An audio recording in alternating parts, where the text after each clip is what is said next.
பரிகாரங்கள் ஓரளவு தான் மாற்றும்.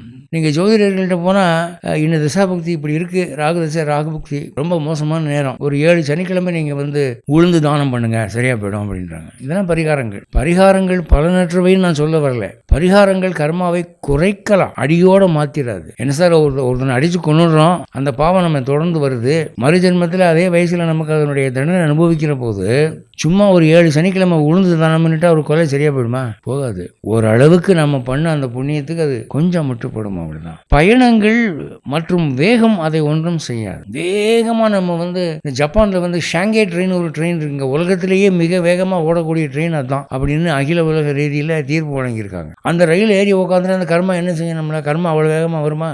கர்மாவால் ஓட முடியுமா? ட்ரெயின் வேகத்துக்கு ஓட முடியுமா அப்படின்னு நம்ம நினைக்கலாம் இல்லையா? அதுதான் சொல்றாரு, நீ ஓடினால் உனக்கு முன்னாலே அது ஓடும்ன்றாரு. வேகம் பயணம் அதை ஒன்றும் செய்யாது, கர்மாவிடமிருந்து நீ தப்ப முடியாது என்பதை விளக்குறதுக்கு தான் அவர் சுருக்கமா ஒரு வரியில சொல்லிட்டாரு, அனுதாவதி, நீ எங்க ஓடினாலும் அது உனக்கு முன்னால ஓடும், உன் கூடவே வரும். இதுதான் கர்ம வினையினுடைய கொடுமை. அதனால ஒரு தப்பான காரியம் செய்துட்டு அதுல இருந்து நம்ம தப்பிச்சிடலாம், ஊர் மாறினா தப்பிச்சிடலாம், இடம் மாறினா தப்பிச்சிடலாம், வேகமா போனா தப்பிச்சிடலாம், அதெல்லாம் முடியாது. இந்த அருமையான விளக்கத்தை பத்ம புராணத்தில் மட்டும்தான் நாம் பார்க்கிறோம்.